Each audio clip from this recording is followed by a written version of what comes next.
ቅዱስ አባታችንና አምላካችን ሆይ ስለ ሁሉን ስምህን እንባርካለን አንተን ከፍ እናደርጋለን ስምህ ለዘላለም የተባረከ ይሁን እግዚአብሔር አባታችን ሆይ እያንዳንዳችንን ስለረዳህን ስላገዝከን እግዚአብሔር ሆይ አብሮነትህ ሁሉ ጊዜ ከኛ ጋር ስለሆነ ምሕረትህ ቸርነትህ ያንተ ጥበቃ ስለበዛልን በኢየሱስ ስም እናመሰግናለን ክብር ላንተ ይሁን አንተ ታላቅ አምላክ ሆነ አንተ ቅዱስ አምላክ ሆነ አንተ የተፈራ ሁሉን የምትችል አምላክ ሆነ በምንም ላይ የማንቆጠረውን እኛን ስለወደደ ልጆች ስላደረከን አንተ በእኛ ላይ ስለተጠራ እግዚአብሔር ሆይ አባባ ብለን እንድንጠራ ይህንን ስልጣን ስለሰጠህ በኢየሱስ ክርስቶስ ስም እናመሰግናለን ክብር ላንተ ይሁን ክብር ሁሉ በኢየሱስ ስም ላንተ ይሁን አሁን ደግሞ እግዚአብሔር ሆይ አንተን ፈልገን መጥተናል ከቃል ልንሰማ እግዚአብሔር ሆይ ከመንፈስ ልንሰማ እግዚአብሔር ሆይ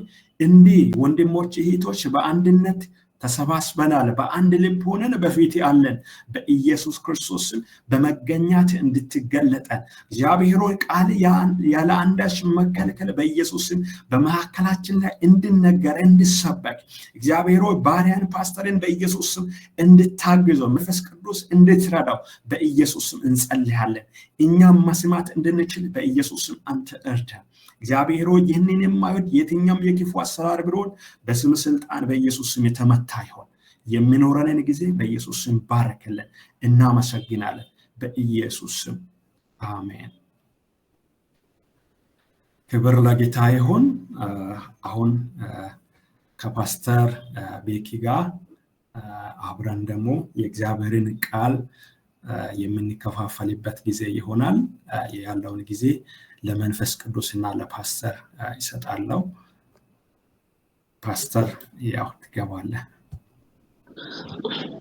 እሺ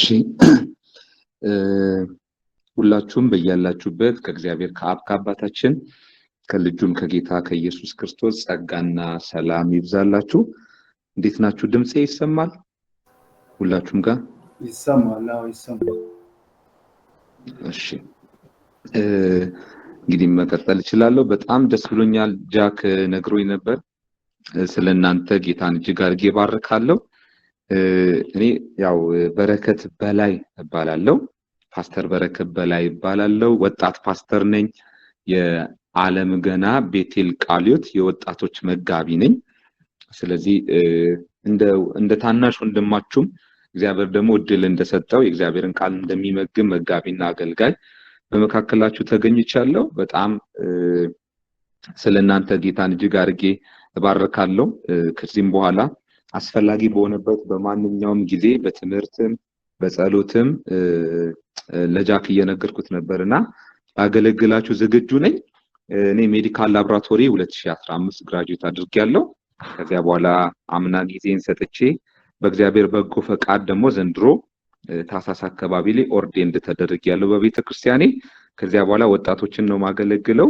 እና ሚዲያዎች ላይ በተለያዩ አገልግሎቶች አገለግላለሁ እግዚአብሔር ደግሞ በሚሰጠን በዚህ አጭር ደቂቃ ውስጥ ደግሞ ለያላችሁበት ሁኔታ የሚሆን የእግዚአብሔርን ድምጽ ደግሞ መስማት ይሆንልናል እግዚአብሔር በቃሉ ሲናገር አንዱ የእግዚአብሔር ድምጽ እግዚአብሔር በእያንዳንዳችን ሁኔታ ውስጥ አድርጎ ነው ድምጹን የሚያወራንና በጣም ከለምርነው በጣም ከመናቀው ታሪክ ውስጥ በመነሳት የጌታችን የኢየሱስ ክርስቶስ የክብር መገለጥ የሆነውን ታሪክ አንብበን ከዚህ ከዮሐንስ ወንጌል ምዕራፍ 2 በመነሳት የጌታን ቃል እንከፋፈላለን የምትችሉ ሰዎች በእያላችሁበት በስልካችሁም በመጽሐፍ ቅዱሳችሁም ላይ ከፍታችሁ ምናልባት ማስታወሻ ደብተር የምትይዙ ትኖራላችሁ አይ ዶንት ኖ ግን ማንበብ ሁላችሁም ብትችሉ መክራለሁ ማለት ነው ዮሐንስ 2ን አነባለሁ እንዲህ ይላል በሶስተኛውም ቀን በገሊላ ቃና ሰርግ ነበረ የኢየሱስም እናት በዚያ ነበረች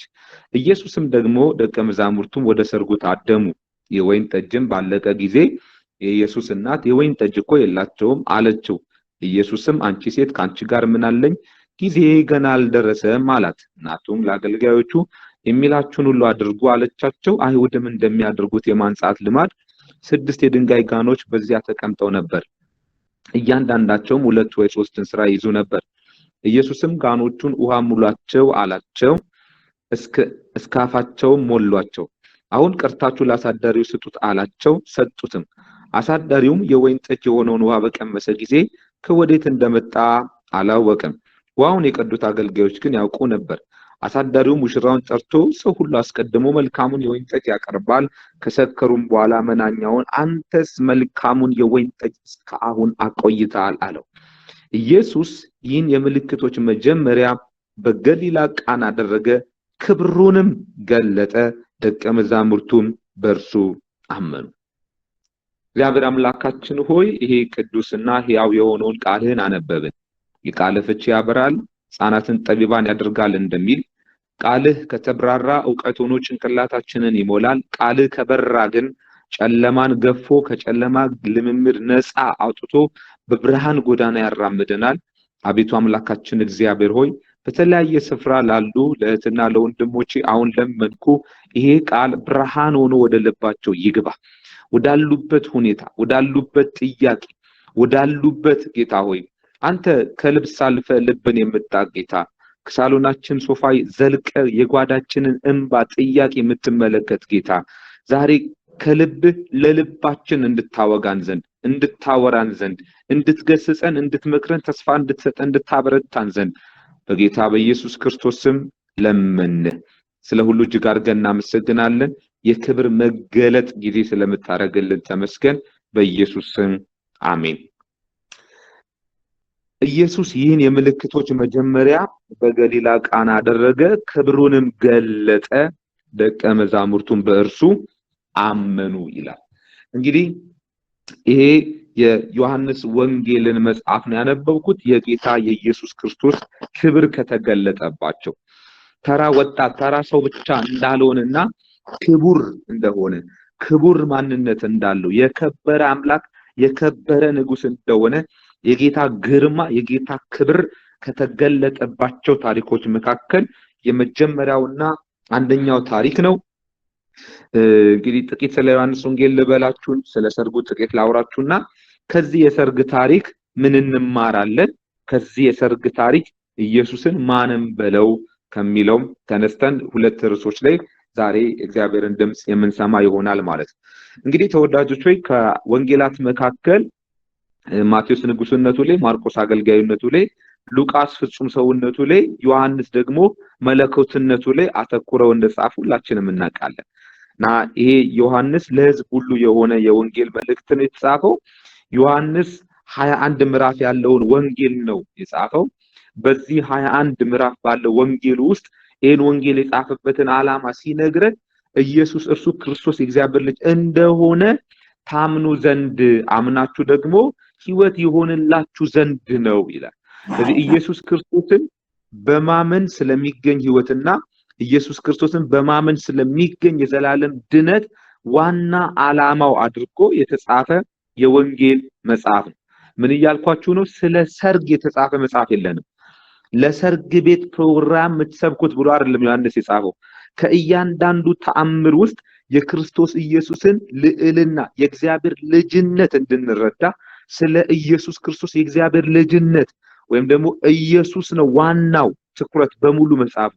ኢቭን ኢፍ አሁን ባነበብኩላችሁ ታሪክ ውስጥ ራሱ ዝም ብዬ በጣም ቲክ እያደረኩ ነበርና የሙሽራውን ስም አላውቀውም።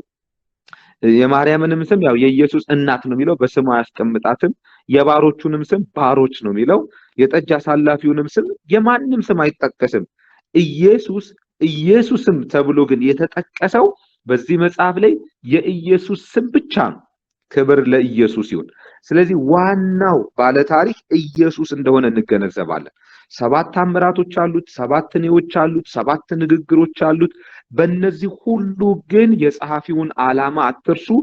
ኢየሱስ እርሱ ክርስቶስ ነው፣ የእግዚአብሔር ልጅ ነው ብለን እንድንመሰክርና እንድናምን ለክርስቶስነቱ ለእግዚአብሔር ልጅነቱ ማስረጃም የሆኑ ነገሮችን ጸሐፊያችን ሲያቀርብ እንመለከታለን። ዮሐንስ በጣም የተወደደ ጸሐፊ ነው። ከደቀ መዛሙርት መካከል ወጣት ሆኖ ጌታን የተከተለ ጌታ ይወደው የነበረ እያለ ራሱን የሚጠራ እሱ ለጌታ ባለው ሳይሆን ጌታ ለሱ ባለው ፍቅር የሚታመን ትሁት የሆነ ወደ ጌታ ደረት እጅግ ይጠጋጋ የነበረ በእድሜ ደግሞ አርጅቶ 3 መልእክታትንና ራእይን ጽፎ ሸምግሎ ከሁሉ ታናሽ ሆኖ ቢጀምርም ከሁሉ አርጅቶ የሞተ አዕማድ ሐዋርያት ከምንላቸው መካከል የዘብዴዎስ ልጅ አንዱ ታላቁ ዮሐንስ ነው። ሙሉ ሕይወት የሚባል መጽሐፍ ቅዱስ ላይ ሴሪንተስ የተባለ አንድ አይሁዳዊ ሰው በኤፌሶን አካባቢ በኢሲያ አካባቢ ኢየሱስ እሱ ሰው ብቻ ነው፣ አንድ ተራ ወጣት ሰው ብቻ ነው፣ በታሪክ ውስጥ የነበረ አንድ ሰው ብቻ ነው ብሎ የሐሰት ትምህርትን እየነዛም ስለነበረ ዮሐንስ ይሄን የሐሰት ትምህርት ለመቃወም እንዲሁም ደግሞ የኖስቲሳውያንን አስተምህሮ ለመቃወም ይሄንን ወንጌል እንደጻፈ ይታመናል። እንግዲህ ዛሬ ያነበብኩት የሰርግ ታሪክ እና የሰርግን ታሪክ በትንሹ ላውራና እኔ የምፈልገው ይሄ ታሪክ ለኔ ምን አስተምሮኛል፣ ምን አይነት መንፈሳዊ ትምህርት ይሰጠናል፣ ከዚህ ታሪክ ደግሞ ስለ ኢየሱስ ምን ማለት እንችላለን ሚለው እንመለከታለን። እኛ ኢትዮጵያውያን ነን፣ የኢትዮጵያውያንን ሰርግ እናውቃለን። የሆነ አንድ ቀን ላይ ሁለት ቁርጥ በልቶ ህዝባችንን እንሸኘዋለን። በዚህ አይነት መንፈስ እንዳትሰሙኝ። የአይሁድ ሰርግ ሮብ ማታ ወይም ደግሞ ሐሙስ የሚጀምር ሰርግ ነው እና ሙሽሪቷ ድንግል እንዳልሆነች ከተረጋገጠ ሐሙስ፣ ድንግል እንደሆነች ከተረጋገጠ ደግሞ ሮብ ይጀምራል፣ የታሪክ ዘገባዎች ላይ ማለት ነው። እና 7 ቀን ነው የሚፈጀው እና አባት ለልጁ በቀጠረው በዚያ በሰርግ ቀን ላይ ሙሽሪቷ ወደ ልጁ ቤት የምትመጣው በምሽት ነው እንዳልኳችሁ። ከመሸ በኋላ ሰርጉ ይጀምርና 7 ተከታታይ ቀን ህዝብ ይበላል፣ ህዝብ ይጠጣል። እና የ7 ቀንን ሰርግ እንግዲህ ሁላችሁም በአእምሯችሁ ሳሉ ምን ያህል አድካሚ እንደሚሆን ምን ያህል ሰፊ ዝግጅት እንደሚደረግበት በጣም ለመረዳት ትሞክራላችሁ ማለት ነው። እና ወይን ጠጅ እንግዲህ ያው በዚያ በድሮ ጊዜ ነው እንግዲህ የፈርመንቴሽን ስርዓቱ እንግዲህ ያኔ በሚያደርጉት ስርዓት በጣም ትልቅ ጋን አይ ቲንክ ጉድጓድ ውስጥ አይነት ነገር ተቆፍሮ ለድግስ የሚሆን ስለሆነ መሬት ውስጥ የሚብላላበት የመጨረሻ ትንሹ ወቅት 6 ወር ነው። እንግዲህ በጣም በትንሹ 6 ወር ሊፈጅ ይችላል። በጣም በትንሹ 6 ወር ሊፈጅ ይችላል። ከዚያም በላይ ሊፈጅ ይችላል እና 6 ወርና ከዚያ በላይ በጣም 3 ዓመት ይመረጣል። በጣም ወይን ጠጅ ሲቆይ ደግሞ እየጣፈጠ ይመጣል ማለት። አሁን እዚህ ቤት አለቀ የሚለው የወይን ጠጅ ባለቀ ጊዜ ሲል በሃይላንድ ውሃ በእሽግ የሚተካ ነገር አይደለም ያለቀው። ጊዜ የሚጠይቅ ረጅም ጊዜ የሚፈጅ እና ጊዜ ራሱ ወይን ጠጁን ወደ ወይን ጠጅ ካለወጠው እንዲሁ በቀላሉ የማይገኝ ነገር ነው ያለቀው። ሰው ዝም ብሎ መፍትሄ የሚፈጥረው ነገር አይደለም ያለቀው። ግን ለዚህ ላለቀው ጉዳይ መፍትሄ ኢየሱስ እንዴት ሰጠ ቢባል የኛ ኢየሱስ ከጊዜ በላይ የሆነ አምላክ። ሃሌሉያ! ኢየሱስ ጊዜ ያስጀመረ የዘላለም አምላክ ስለሆነ አንዳንድ ችግር ጊዜ ይፈታዋል ብለን የተውናቸው ችግሮች አሉ። ይሄ የወይን ጠጅ የማለቅ ጉዳይ ጊዜ ይጠይቃል። ለህዝቡ ወይን ጠጅን ወደ ወይን ጠጅነት ከወይን ፍሬነት ለመለወጥ የሚጠይቅ ጊዜ አለ በአይሁድ ባህል። በመካከላቸው የነበረው ግን ረፍዷል፣ ከዚህ በኋላ አይቻልም ለተባለው ነገር መፍትሄ የሚሰጥ ክቡር ጌታ፣ በጊዜ ላይ ጌታ፣ የሹሙ ልጅ ፈውስ ብታዩ በርቀት ላይ ጌታ፣ የ38 ዓመት በበሽታ ላይ ጌታ፣ በትንሽ ነገር ላይ ጌታ፣ በተፈጥሮ ላይ ኢየሱስ ጌታ ዋሊ ሲራመታ ያላችሁ ኢየሱስ ጌታ ያልሆነበት የለም። ኢቭን ኢፍ ሞትና ትንሣኤ ላይ በአልዓዛር ሞት ላይ ኢየሱስ ጌታ ሲሆን ታያላችሁ። ክብር ለናዝሬቱ ለኢየሱስ ይሁን። እንግዲህ ሰርግ ነበረ። በሶስተኛው ቀን ላይ ወይን ጠጅ አለቀ። ማርያም መታ ለኢየሱስ ነገረችው። ለአገልጋዮቹ ውሃ ሙሉ አላቸው። ውሃ ሞሉ። ከዛ በኋላ ቀማሹ ቀመሰ፣ ተደነቀበት። እንዴት እስካሁን አቆየህ አለው ብሎ ታሪኩ ያልቃል። ይሄ ሁል ጊዜ በተለይ በሰርግ ላይ ሲሰበክ የሰማነውና እስካሁን ድረስ አውዱን ለመጠበቅ ካወራውት ከዚህ የሰርግ ታሪክ ውስጥ ጌታ ምን ሊያስተምረን ይችላል? ምን ሊናገረን ይችላል? 3 ነገሮችን እስቲ እንመልከት። የመጀመሪያው በሶስተኛው ቀን በገሊላ ቃና ሰርግ ነበረ። የኢየሱስም እናት በዚያ ነበረች።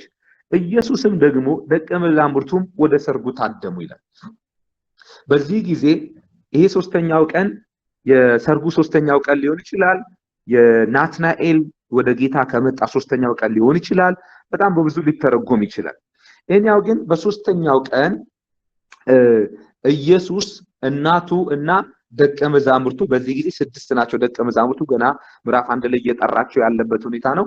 ከኢየሱስ ጋር 7 ሆነው ወደዚህ ሰርግ ታደሙ። አሁን ኢየሱስና ደቀ መዛሙርቱ የታደሙበት ይሄ ሰርግ የሙሽራው ኢየሱስንና ደቀ መዛሙርቱን የጠረበት ዓላማ ወይም እንዲገኙ የጋበዘበት ልብ ምንድነው? ያለቀ የወይን ጠጅ አለና ደርሰው ችግሩን እንዲፈታለት ለመከራው አይደለም የጠራቸው። ኢየሱስንም ደቀ መዛሙርቱንም እንደ ማህበረሰቡ አካል እንዲታደሙለት ጥሪ አቅርቧል። ወይም ደግሞ እዛ እንዲገኙ ጠርቷቸዋል። ስለዚህ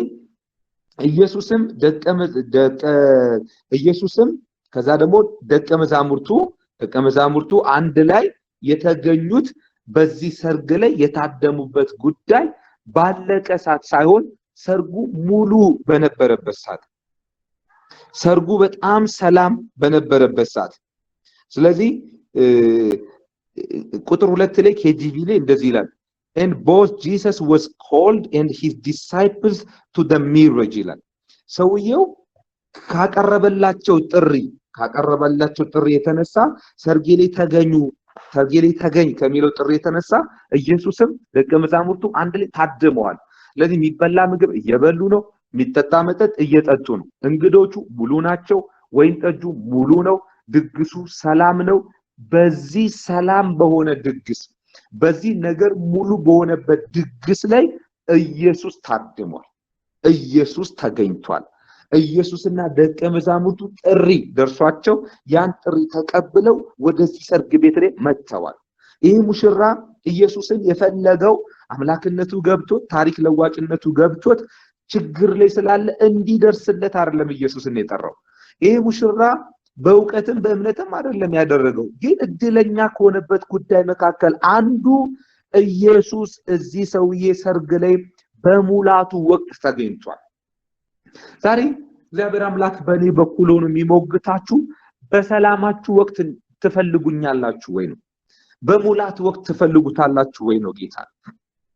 ዛሬ በጣም የመከራ ዘመን ላይ የጾም ጸሎት አዋጅ ኖርማል። አንዳንዶቻችን ምግብ በሌለበት ታይም ጾም ጸሎት ብለን አወጅን፣ አለመብላታችንን አጋጣሚ አድርገን ጾምን። ኖ ቤታችን ምግብ እያለ ለመጸለይ ፈቃደኞች ነን ወይ?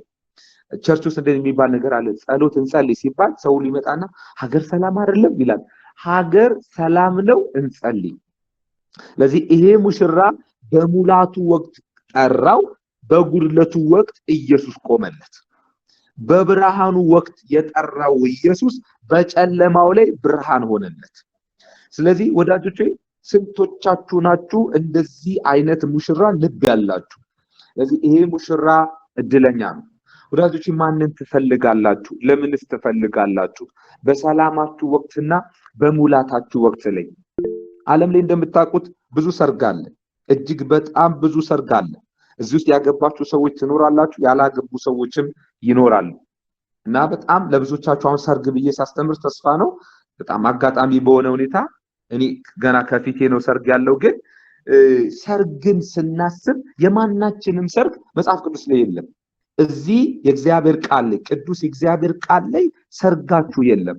ኢን ቢሊየንስ የፈሰሰ ሰርግ ዓለም ላይ በቢሊየን ዶላር በሚሊዮን ዶላር ሰርግ አለ፣ መጽሐፍ ቅዱስ ላይ የለም። ይሄን ሙሽራ ከባለ ሰርጎች ሁሉ ለይቶት መጽሐፍ ቅዱስ ላይ እንዲገባ ያደረገው ኢየሱስ ስላለ ነው። ባለ ታሪክ አደረገው ሰርገኛውን ሙሽራውን በወንጌላት ሁሉ የሚወራለት አደረገው። ሚስጥሩ ምንድነው? የከበረ እንግዳ መገኘቱ አይደለም፣ ብዙ ሰው መታደሙ አይደለም።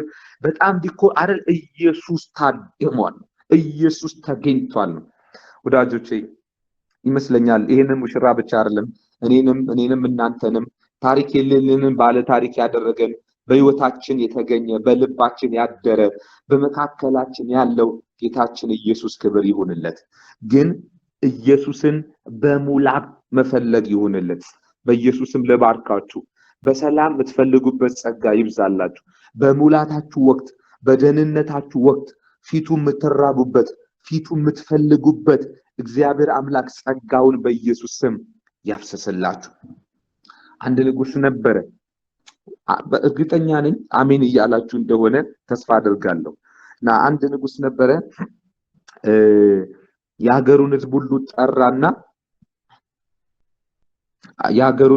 ሁሉ ጠራና ምን አለ? የምትፈልጉትን ሁሉ ጠይቁኝ እሰጣችኋለሁ አለ። የምትፈልጉትን ሁሉ ጠይቁኝ እሰጣችኋለሁ ሲል መሬት ጠየቁት፣ መሬት ሰጣቸው። ቤት ጠየቁት፣ ቤት ሰጣቸው። ልብስ ጠየቁት፣ ልብስ ሰጣቸው። ምግብ ጠየቁት፣ ምግብ ሰጣቸው። እና አንዲት ምስኪን ሴት ግን መጣችና እንደዚህ አለችው፣ ንጉስ ሆይ አለችው፣ እኔ የምፈልገው አለችው፣ አንተ አንድ ቀን እኔ ቤት ምሳ እንድትበላ አንተን ነው የምፈልገው አለችው። የጠየቁትን ሁሉ ሰጣለሁ ያለ ንጉስ እሺ አላት። ከዛ እሷ ቤት ሊመጣ ቀን ቀጠረ። በሚቀጥለው ሳምንት ንጉስ ይመጣል ተባለ። ስለዚህ ንጉስ እሷ ቤት እንዲመጣ ከቤተ መንግስት እሷ ቤት ድረስ መንገድ የለም። ስለዚህ ለንጉስ ተብሎ መንገድ ተሰራ። ቤቱ ንጉስን አይደለም ደህና ሰው አይገባበትም። ስለዚህ ንጉስ በዛን ቀን እራት እንዲበላ ቆንጆ ቤት ተሰራ። ንጉስ እንዲያርፍ ቆንጆ ወንበር ገባ፣ ቆንጆ አልጋ ገባ፣ ቆንጆ የብፌ ለምን ለንጉሳው የሚያስገቡ ሰዎች ሁሉ የሚያደርጉት ከሴትዮዋ አይደለም። እሷ ሴትዮዋ ቤት ሊገኝ ካለው ንጉስ የተነሳ ሁሉ ነገር ተደረገላት። አንድ ነገር የፈለጉ አንድ ነገር አገኙ። አንዱን ንጉሱን የፈለገች ግን ሁሉን አገኘች። ወዳጆች በጣም በህይወታችሁ መጨነቅ መጠየቅ ያለባችሁ በቤታችሁ የታደመ ኢየሱስ አለ ወይ? በህይወታችሁ ላይ ኢየሱስ አለ ወይ? የጌታን መገኘት ብቻ ነው ቼክ ማድረግ ያለባችሁ። እርሱ ከናንተ ጋር ካለ ሁሉ አብሯችሁ አለ። ስለዚህ ይሄ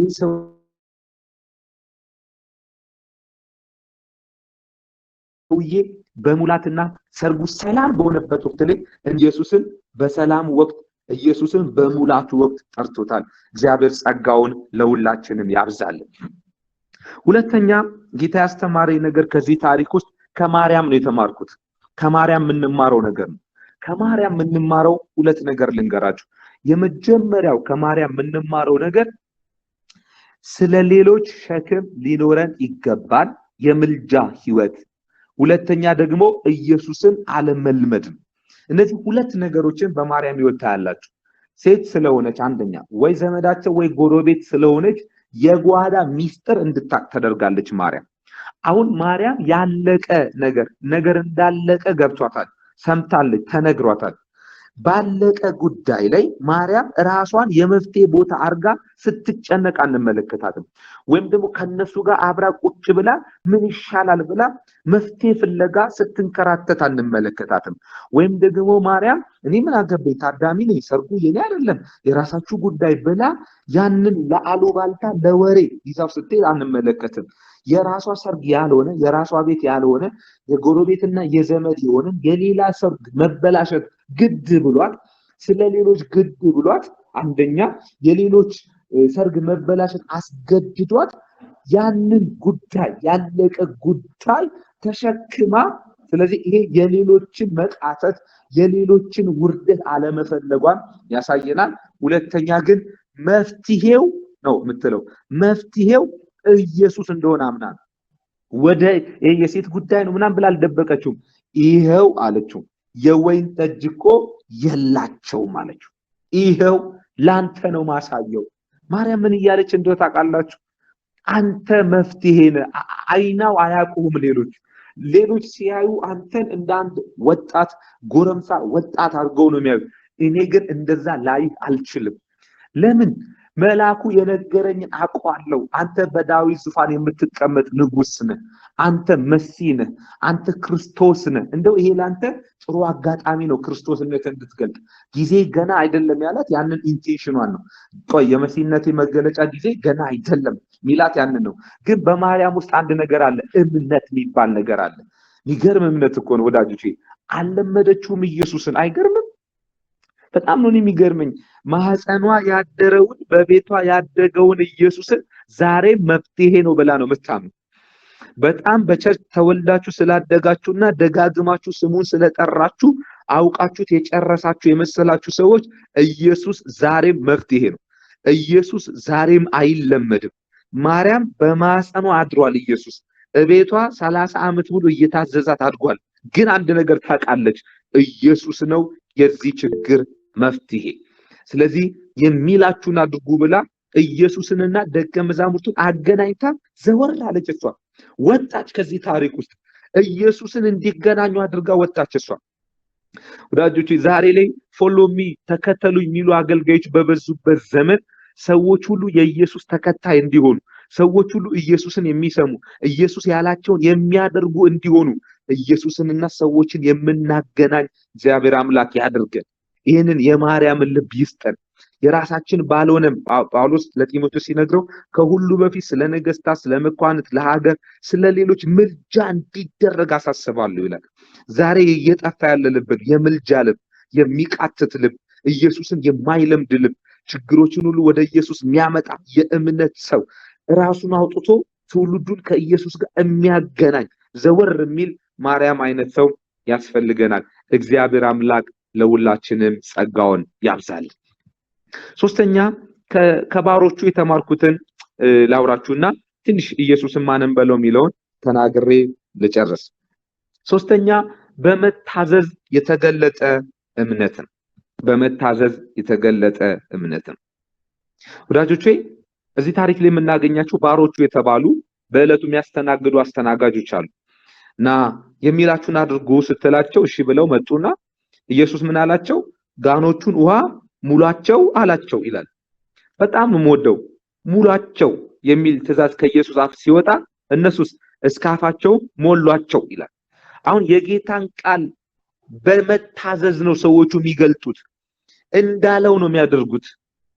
ቀርታችሁ ስጡት ሲላቸው ሰጡት ይላል። ለጋኖቹ ውሃ ይሞሉ ሲል ኢየሱስ እሺ ይሉና ይሞላሉ። ያለቀው እኮ ወይን ጠጅ ነው ጌታ ብላ አይጠይቁ። እኛ እኮ አለቀ ያልነው ወይን ጠጅ ነው። ደግሞ እኮ ወይን ጠጅ ያለቀባቸው የታጠኑ ቃሎች ቤት ውስጥ አሉ እኮ ጌታ አላሉም። በቃ አልገባቸውም ነገሩ። ግን የሚላችሁን አድርጉ ተብለዋልና አምነውታል። ውሃ ሙሉ ሲላቸው እሺ። ከዛ በኋላ ደግሞ ለአሳዳሪው ለወይን ጠጅ ቀማሹ እነሱ ራሳቸው የሞሉት ውሃ ስጡት ሲላቸው እሺ ሰጡት ይላል። ወዳጆች ዛሬ ላይ እምነታችሁን በእሽታ ስትገልጡ አፋዊ ነው ወይስ ተግባር አለው? ትእዛዝ አለው? አንዳንድ ጊዜ እግዚአብሔር የሚላችሁ ነገርና የናንተ ልምድ የናንተ ዕውቀት የሚለው ነገር ላይገናኝ ይችላል። ምናልባት ይህንን ድምጽ እግዚአብሔር ሲያወራ የሆነ የምትታገል ነፍስ ልትኖር ትችላለች። እህቴ ወይ ካንቺ ልምምድ ይልቅ ካንተ የትላንት ዕውቀት ይልቅ የጌታ አሰራር የጌታ ድምጽ ልክ ነው። የጌታ ያለቀው ወይን ጠጅ ነው ውሃ ቅዱና ስጡ ካለ ግን ታዘዙት። የሰማችሁት ድምጽ ከምታዩት ጎዶሎነት ይበልጣል፣ ከምታዩት ችግር ይበልጣል። እዚህ ኢየሱስን ስንቶቻችሁ በዚህ ያህል ታምኑታላችሁ? በመታዘዝ ከተገለጠ እምነት ተአምራት ተወለደ። ሰው የተለወጠው ወይን ጠጅ ላይ ነው ፎከሱ። ወዳጆች ይሄ የወይን ጠጅ እንዲለወጥ ማርያም ጉዳዩን ወደ ኢየሱስ ማምጣት ነበረባት። በወይን ጠጁ ሙላት ዘመን ኢየሱስ መገኘት ነበረበት። ለኢየሱስ ቃል ደቀ መዛሙርቱ ባሮቹ በእምነት መታዘዝ ነበረባቸው። ስለዚህ ከዚህ ታሪክ ውስጥ ፐርሰናሊ እግዚአብሔር ያስተማረኝ ይሄን ሶስት ነገር ነው። አንደኛ በሙላት ጌታን መፈለግ፣ ሁለተኛ ራስን አውጥቶ ጉዳይን ከጌታ ጋር ማቀራረብ ማገናኘት፣ ጌታን አለመልመድ፣ ሶስተኛ የጌታን ድምጽ ከሁኔታ ባለፈ በመታዘዝ አማኝነትን መግለጥ ነው። ኦኬ ይሄንን ለህይወታችን ከተማርን ከዚህ ታሪክ ግን ኢየሱስን ማንም በለው በቃ እኔ አውርቼ ማልጠግበው በደስታ እማወራው እውነት ይሄ ነው። እኔ ብቻ አይደለም የብሉያት አባቶች በተስፋ ሐዋርያት በሰማዕትነት የሰበኩት የመሰከሩለት እውነት ኢየሱስ ነው። የመጽሐፍት ሁሉ አጀንዳ ኢየሱስ ስለሆነ ከዚህ ታሪክ ግን እኔ መንፈስ ቅዱስ ኢየሱስን ያስተማረኝን ነግራችኋለሁ። እስኪ እየሰማችሁኝ ያላችሁ ሰዎች ኢየሱስ ብላችሁ ጻፉ። ኢየሱስ በሉ እስቲ። በእውነት አትልመዱት ይሄንን ስም። አሁንም በእምነት እንጠራዋለን። የስ ኢየሱስ ኢየሱስ አሜን አሜን። በእውነት ዛሬም መፍትሄ ነው ኢየሱስ። ዛሬም ባለቀ ነገራችሁ ላይ መፍትሄ ነው ኢየሱስ። የመቀጠላችሁ ሚስጥር ነው ኢየሱስ። ዛሬም ቢሆን ይሄ ኢየሱስ እዛ ሰርግ ላይ ብቻ አይደለም፣ ዛሬም በዙፋኑ ያለ ነው ጂሰስ። ሃሌሉያ ተባረኩ። በእውነት እየታዘዛችሁ እየሰማችሁ ስላለ ጌታ ይመስገን። እሺ ከዚህ ታሪክ ውስጥ ኢየሱስን ማንም በለው ሲባል እኔ እንደዚህ ያልኩት ኢየሱስ ፍቅር ነው ያልኩት።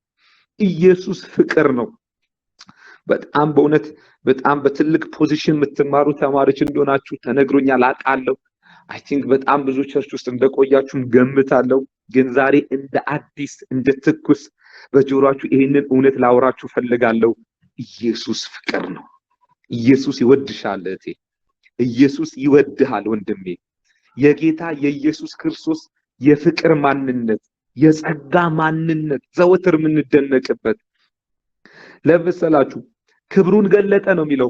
ክብሩን ገለጠ ይልና ክብሩን በነማን ገለጠ ለነማን ገለጠ ብዬ ስጠይቅ ምን እንደሚል ታውቃላችሁ? መጽሐፍ ጋኖቹን ይላችኋል። የማንጻት ልማድ የሚደረግባቸው ጋኖች ነበሩ ይለናል መጽሐፍ። ኢየሱስ ለክብሩ መገለጥ የተጠቀመው ማንን ነው ሲባል ለወይን ጠጅ ተብለው ታጥነው የተዘጋጁ ውስጥ ያሉ ጋኖችን አይደለም። የማንጻት ስርዓት የሚደረግባቸው ሰው ታጥቦ የሚገባባቸው፣ በልቶ ሲወጣ ደግሞ ታጥቦ የሚሄድባቸው፣ የሰው ቆሻሻ እንዲያራግፉ፣ የሰው ቆሻሻ እንዲሸከሙ ለዘመናት እደጅ የተቀመጡ ጋኖች ነበሩ። 6 ጋኖች እና የኔ ኢየሱስ ክብሩን ለመግለጥ መጀመሪያ ሊገቡ ወደማይገባቸው ቦታ ጋኖቹ እንዲገቡ አስደረገ። ከጋኖቹ ላይ ቆሻሻ ውሃ እንዲወጣባቸው አስደረገ። እነዚህ ጋኖች በንጹህ ውሃ እንዲሞሉ አስደረገ። ያንን ንጹህ ውሃ ደግሞ እጅግ ወደ ከበረ 6 ወርና 3 ዓመት የተፈጋበትን ወይን ጠጅ መናኛ የሚያሰኝ የከበረ ወይን ጠጅ እንዲሸከሙ አደረገ። እነዚህ ጋኖች ወደማይገባቸው ስፍራ ገብተዋል። የማይገባባቸው ነገር ደግሞ ተሸክመዋል። ማን ይመርጣቸዋል ከኢየሱስ በስተቀር? ኢየሱስ እደጅ የተጣሉትን ወደ ውስጥ አስገብቶ ጋኖቹን ሌላ ሰው አይደለም ራሳቸው ጋኖቹ ራሱ ለእንደዚህ አይነት ተአምራዊ ቀን እንሆናለን ብለው አስበው አያውቁትም። ኢየሱስ ግን እንኳን በሌላ ሰው በራሳችን እንኳን ያልታሰብነውን ያሰበን እኛ አሕዛብ ተብለን ይሄ ዮሐንስ ወንጌል እየነገረን ያለው ልክ እንደነዚህ ጋኖች ከእስራኤል ኤፌሶን ምዕራፍ 2 እንደሚነግረን ከእስራኤል ተስፋ ውጪ የነበርን ከእስራኤል መንግስት እጅግ ርቀን የነበርን መግባት የማንችል አይደለም ወደ እግዚአብሔር ሕልውና ወደ መቅደሱ እንዳንገባ ከዚህ አልፎ የተከለከለ ተወግሮ ይሞታል የተባለን እኛ የፍቅር ጌታ የሆነው እርሱ በመስቀል ላይ ተሰቅሎ የጥልን ግድግዳ ሁሉ አፍሶ ሰብሮ መጋረጃውን ቀዶ ልንገባ ወደ ማይገባበት ወደ እግዚአብሔር ሕልውና ልክ እንደነዚህ ጋኖች ኢየሱስ አስገባን። ያ ብቻ አይደለም፣ ወደ መቅደሱ አልፈው ከገቡ ይወገሩ የተባለን እኛ አሕዛቦች ጭራሽ የመንፈሱ ማደሪያዎች ሆነን፣ ጭራሽ ቅዱሱ መንፈስ የሚያድርብን ሆነን። ይሄ ከኛ ብቃት የተነሳ አይደለም፣ ኢየሱስ የፍቅር ጌታ ስለሆነ ክብሩን ለመግለጥ ጋኖችን ተጠቀመ። በእውነት በታናናሾችና በደካሞች ክብሩን የሚገልጥ ኢየሱስ ዛሬም ነው የምላችሁ ኢየሱስ የፍቅር አምላክ የጸጋ አምላክ። በእውነት የወይን ጠጅ ቀማሹ እኮ ኤክስፐርት እኮ ነው በወይን ጠጅ ጉዳይ፣ ግን ከየት እንደመጣ አላወቀም ይልና ባሮቹ ግን ያውቁ ነበር ይላል። እናንተ ከወይን ጠጅ ቀማሹ በሰርጉ ከተመረጠው ህዝብ ሁሉ ከሚያውቀው ከዛ ፌመሱ ሰውዬ ሚስጥሩ ተደብቆ ልብሳቸው ወጥ ሲያነሱ ምናምን የቆሸሸባቸው ወንበር ተሰጥቷቸው እንኳን ተቀመጡ ማይባሉ ባሮች አገልጋዮች ሚስጥሩ ግን ለነሱ ተገልጧል። ከዚህ ዓለም ጠቢባን የተሰወረ የመዳን ሚስጥር እናንተ አሁን እየተማራችሁ ባለበት ዩኒቨርሲቲ አይገርማችሁ? እናንተን የሚያስተምሩ የዚህ ዓለም ስፔሻሊስት የሆኑ ሊቅ የሆኑ ሰዎች የመዳን ሚስጥር ግን አልገባቸው። እኔና እናንተ ግን ሊቅ ስለሆነን አይደለም፣ ስፔሻሊስት ስለሆነን አይደለም። ያኔ በብላቴንነታችን ያኔ በልጅነታችን ወቅት የመዳንን እውነት ያበራልን ጌታ ክብር ይሁንለት። በጋኖች ክብሩን የገለጠ ለባሮች ክብሩን የገለጠ ኢየሱስ የተባረከ ይሁን። እዚህ ምንም በለው ጌታን ፍቅር ነህ ከማለት ውጪ ደግሞአለው ኢየሱስ የፍቅር አምላክ ነው፣ የጸጋ አምላክ ነው። ሁለተኛ ኢየሱስ የለውጥ አምላክ፣ ኢየሱስ ለዋጭ ነው። በእውነት ኢየሱስ ለዋጭ። አዎ ውሃውን ወደ ወይን ጠጅ ለውጦታል የሚለው እናምናል። ቀጥታ ነው ማምነው ነው። ምንም አይነት ቴዎሎጂካሊ ምናምን ግሪክ ምናምን ሳልጠቀም ቀጥታ ውሃ ወደ ወይን ጠጅ ተለውጧል ብዬ ነው ማምነው። ወዳጆቼ ለምን መሰላችሁ? የኢየሱስን በለዋጭነቱ ልጠራጠረው አልችልም። እኔ ህይወት ውስጥ በጣም ለዋጭነቱን ስላየሁት ማለት ነው። ለውጥ የምትፈልጉ ሰዎች ኑ ወደ ጌታ። ዛሬ ጥሪ ማቀርበው ወደዚህ ጌታ ነው። እንኳን እናንተንና ጉዳያችሁን አይደለም ውሃን ወደ ወይን ጠጅ ለውጧል። ምን ማለት ሊሆን ይችላል? ይሄ በጣም በተለምዶ የሚተረጎመው አተረጓጎም መልክ የለውም ውሃ፣ ኢየሱስ ግን መልክ ሰጥቶታል። ጣዕም የለውም ውሃ፣ ኢየሱስ ግን እጅግ የከበረ ጣዕም ሰጥቶታል። ኢየሱስ ውሃ እንደምታውቁት እርካሽ ነው፣ በየትኛውም በትንሽ ሳንቲም የሚገኝ ነው። ወይን ጠጅ ግን ውድ ነው። መልክ ለሌለው ነገራቸው መልክ ኢየሱስ ሰጠ። ጣዕም ለሌለው ነገር ኢየሱስ እጅግ የከበረ ጣዕም ሰጠው። ርካሽ የሆነን ነገር ሲሰጡት ዋጋው እጅግ ውድ አደረገው። ዛሬም ቢሆን ከጌታ ዘንድ የሆነ የመልክ ለውጥ ወደ ህይወታችሁ ይምጣ። ዝም ብሎ ነገራችሁ ማማር ይጀምር በኢየሱስ ስም። መልክ ያጣው ነገራችሁ በእውነት ዝም ብሎ እግዚአብሔር የምትሰሩትን ፕሮፖዛል የምትሰሩትን ሪሰርች በሙሉ በቃ ዝም ብሎ በሚያዩዋችሁ ሰዎች ሁሉ ፊት ለነገራችሁ ጌታ መልኩን ይለውጠው በኢየሱስ ጣዕም። በቃ የህይወትን ጣዕም ኢየሱስ ይለውጣል። ዮሐንስ 10:10 ላይ እኔ ህይወት እንዲሆንላችሁ መጣሁ አለ። ኢየሱስ የለውጥ ጌታ ነው። ኢየሱስ ለዋጭ ጌታ ነው። ጣዕምን ይለውጣል፣ ርካሹን ውድ ያደርጋል። ይሄ ጌታ የለውጥ ጌታ ነው። ግን ከዚህ ያለፈ ደግሞ ነገር አለው። በቃ ከዚህ ያለፈ የሆነ ከነገር ያለፈ ለውጥ አለው። ምልክት አይደለም የሚለው እነዚህ ምልክቶች አደረገ ይላል። የዚህ ምልክት አካሉ ምንድነው ብዬ ሳስብ 6 ወርና 3 ዓመት የተፈጋበት ላብ በላብ የተኮነበት ወይን ጠጅ መናኛ ተባለ። መናኛ ስለነበረ አይደለም እኮ ተራ ስለነበረ አይደለም።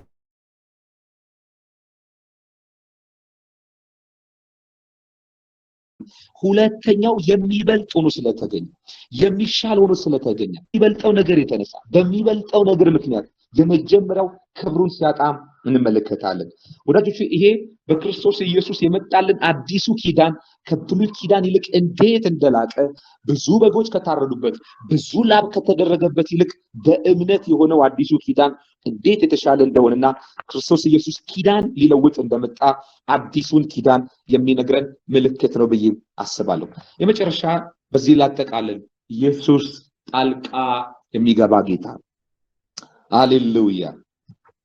በእውነት እኔ 100% እርግጠኛ ሆኜ እናገራለሁ እዚህ ውስጥ ጌታ ጣልቃ ባይገባላችሁ አንዳችሁም በህይወት ኖራችሁ ዛሬን አታዩ።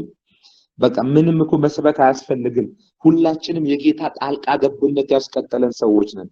እኛ በቃ አለቀ ተቋጨ ባልነው ነገር ውስጥ አስባችሁታል? ይሄ ሰውዬ ላይ ኢየሱስ ባይገኝና ውሃውን ወደ ወይን ጠጅ ባይለውጠው ምንድነው ሰርጉ ወደ ለቅሶ፣ ማህበረሰቡ በድንጋይ የሚወግረው ሰው የሰው ሁሉ የቡና መጠጫ ነበር የሚሆነው።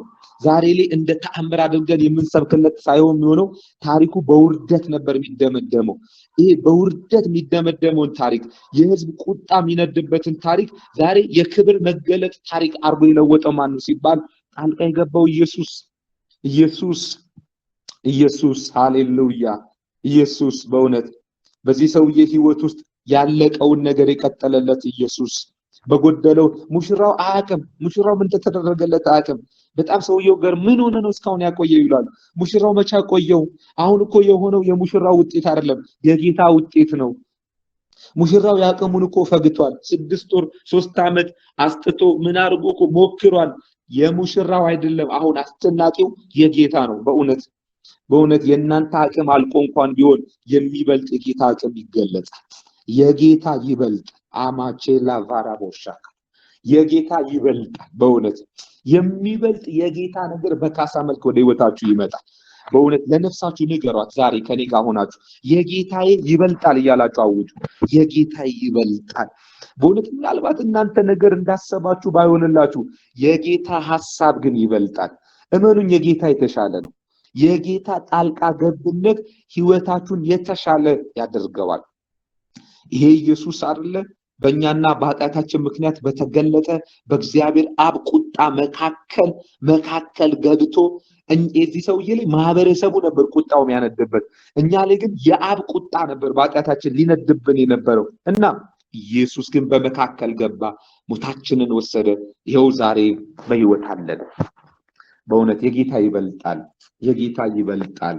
በእውነት የጌታ ይበልጣል በሉ። ለነፍሳችሁ ንገሩ፣ አውጁ፣ በእውነት ከተናገሩ። ይሄ ጌታ ጣልቃ ይገባል።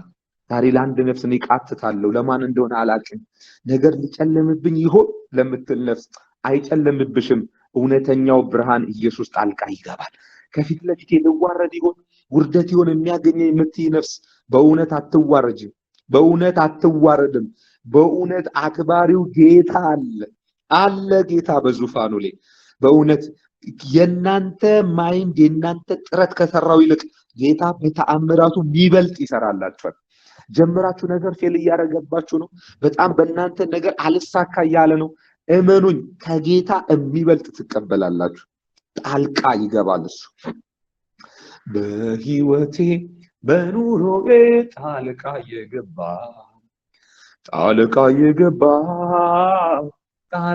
የገባ መንገዴን አቀና። ጣልቃ የገባ መንገዴን አቀና። ስንቱን ተራራ በአንተ አለፍኩት፣ ስንቱን ሸለቆ ውሃ ሞላኸት። አማዳሽ ለሃባስ ጌታዬ ባንተ ሁሉ ሆነልኝ። ክብር ምስጋና ላንተ ይድረስ። ሃሌሉያ። ያለቀ ነገራችንን የቀጠልክ፣ በጎደለው ነገራችን ላይ ሙላት የሆንክ በእውነት የወይን ጠጅ ባለቀ ጊዜ ይላል። በእውነት ጠላት ነው አለቀ ያለው። በእውነት አለቀ ማለት አበቃ ማለት አይደለም። ባለቀ ነገራችሁ ላይ ተአምራት ይወለዳል። ባለቀ ነገር ሃሌሉያ። የሚረዱ እጆች አንዳንዴ አልቋል ይላሉ፣ በጀት አልቋል ይላሉ። እግዚአብሔር አምላክ ግን ካለቀ ነገር ላይ ተአምር እየወለደ ያስቀጥላችኋል። ሃሌሉያ ሃሌሉያ። መንፈስ ቅዱስ እናመሰግናለን።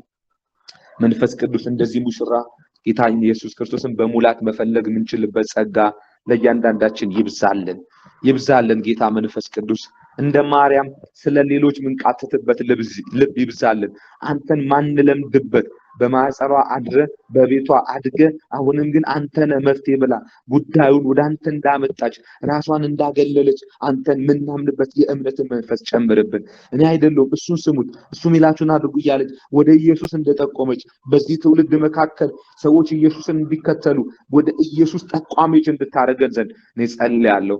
እንደምናምንህ አሜን። በቃ የስ ሃሌሉያ ምናምን እያልን እየፎከርን ሳይሆን እምነታችን በመታዘዝ እንዲረጋገጥ እንዲገለጥ፣ ሙሉ ካልከን እንድንሞላ፣ ስጡ ካልከን እንድንሰጥ፣ አንተን መስማት መታዘዝ የምንችልበት ጸጋ ይብዛልን። አንተ የፍቅር አምላክ ደጅ ያሉት ጋኖችን ቆሻሻቸውን አስወግደ ወደ ውስጥ አስገብተ የማይገባቸውን አስገብተ ክብርን የገለጥክ ጌታ በእኛ በታናናሾች ውጭ በተጣልን ጋኖች በተባልን በእኛ አሕዛባን ወደ ህልውና ያስገባህን የገባህብን ክብር መገለጫ ስላደረከን የፍቅር ጌታ እናመሰግናለን። የለውጥ ጌታ፣ መልክ የሌለው ነገራችንን ውበት የሰጠ ጌታ፣ ጣዕም የሰጠ ጌታ፣ ዋጋችንን የለወጥክ ጌታ፣ ኪዳን ለውጥ አዲስ ኪዳን የሰጠ ጌታ፣ ዘላለማችንን የለወጥክ ጌታ፣ ዛሬም ለውጥ የሚፈልግ ሰው ካለ በኢየሱስ ስም ለሱም ለጉዳዩም ለነገሩም ጸልዩ። በለዋጭነት ተገለጽለት። በለዋጭነት ዛሬም ተገለጽለት። ጣልቃ ገባ። ለዚህ ሙሽራ ጣልቃ ገብተህ የለ፣ ህብረተሰቡ እንዳያማው ጣልቃ ገብተህለት የለ። ዛሬም በኢየሱስ ስም እኔ አላቅም፣ ግን ይህንን ድንቃት ካደረከን አንድ ሰው ከሚጠብቀው የሞት አደጋ አንተ ጣልቃ ግባለት። በእውነት እየሰጋ እየተጨነቀበት ካለው በኢየሱስ ስም ጣልቃ ግባለት። እናመሰግናለን። ክብር ላንተ ይሁን በጌታ በኢየሱስ ስም አሜን። ተባረኩ። ወዳችኋለሁ ሁላችሁንም በያላችሁበት።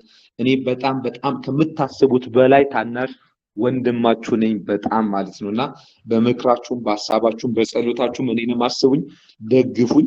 ደስ እያለኝ ከእናንተ ጋር በሚያስፈልገው ሁሉ በትምህርትም በጸሎትም በቃልም ከዚህ በኋላ አብሬያችኋለሁ። ጸጋና ሰላም ለሁላችሁም በያላችሁበት እንደ ሰማይ ከዋክብት እንደ ምድር አሸዋ ይብዛላችሁ። ተባረኩ።